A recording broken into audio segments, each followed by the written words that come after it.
आदाब नाज़रीन, हर मकदम में आपका लाजवाब चैनल में मैं हूं नरेंद्र सिंह ठाकुर। आइए नजर आते हैं खास खबर पर। तहसील बसंतगढ़ के कई इलाकों में हुई भारी बर्फबारी के कारण बिजली तथा गाड़ियों की आवाजाही अभी तक बंद। इसी मामले को लेकर पैंथर्स पार्टी के कार्यकर्ता विक्रम सिंह का कहना था कि तहसील बसंतगढ़ के कई इलाकों में बिजली के खंभे भी टूट चुके हैं, जिस कारण तहसील बसंतगढ़ में बिजली बंद पड़ी हुई है। उन्होंने ये भी कहा कि रामनगर बसंतगढ़ मार्ग बंद होने की वजह से लोगों को काफी मुश्किलों का सामना करना पड़ रहा है। इसी सिलसिले में उन्होंने गवर्नर इंतजामिया से मांग करते हुए कहा कि लोगों को आ रही परेशानियों से जल्द निजात दिलाई जाए। बता दें कि वहीं दूसरी तरफ इंतजामिया द्वारा रामनगर बसंतगढ़ मार्ग से बर्फ हटाए जाने का कार्य जोश खरोश के साथ जारी है। वहीं बताया जाता है कि तहसील बसंतगढ़ के इलाकों में 6 फीट से ज्यादा बर्फबारी हुई है। Bureau report Lajwal. मैं विक्रम सिंह निवासी बसंतगढ़।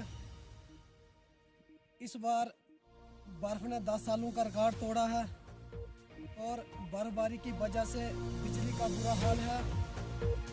काफ़ी इलाके जो जैसे बसंतगढ़, लौदरा, खनेड़, पनारा 1 महीने से बिजली नहीं है, खासकर Basantgarh ward number 1, ward number 2 और लौदरा पनारा तो 1 महीने से बंद है बिजली और लोग काफ़ी परेशान हैं, मोमबत्ती और दियों का सहारा ले रहे हैं।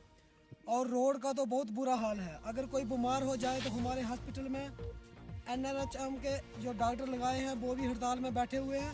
अगर कोई बीमार हो जाता है तो उसको लेने के लिए काफ़ी परेशानी, कैसे लेना है, रोड भी ठीक नहीं है और रामनगर पहुंचना रास्ते में कहीं उसकी डेथ हो जाएगी। ऐसा है कि ये लोग इधर से काफ़ी परेशान हैं और बर्फबारी की वजह से अगर रोड क्लियर हो जाए रामनगर टू बसंतगढ़ तो भी अगर कोई एम्बुलेंस वगैरह रामनगर के लिए कोई पेशेंट हो जाए उसको ले जाए।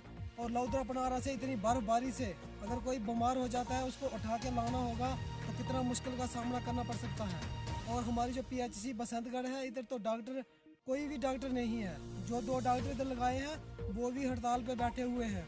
तो हम ये गवर्नमेंट से ये अपील करते हैं, गवर्नर महोदय से ये हम मीडियम के माध्यम से ये जानकारी देना चाहते हैं कि हमारे PHC बसंतगढ़ में कम से कम परमानेंट कम से कम इधर 5 पोस्टें हैं जो कि इधर लगाए हुए हैं NRHM के डॉक्टर। 5 पोस्टें खाली पड़ी हुई हैं और 1 डॉक्टर भी नहीं है इधर। और कल की कोई इधर ऐसा हादसा हो जाता है इसके जिम्मेवार गवर्नमेंट होगी। लाजवाल उर्दू न्यूज़ यूट्यूब चैनल को सब्सक्राइब जरूर करें और बेल आइकन पर क्लिक करें। बेल आइकन पर क्लिक करने से आपको ताज़ा तरीन खबरों की फौरी जानकारी मिलेगी।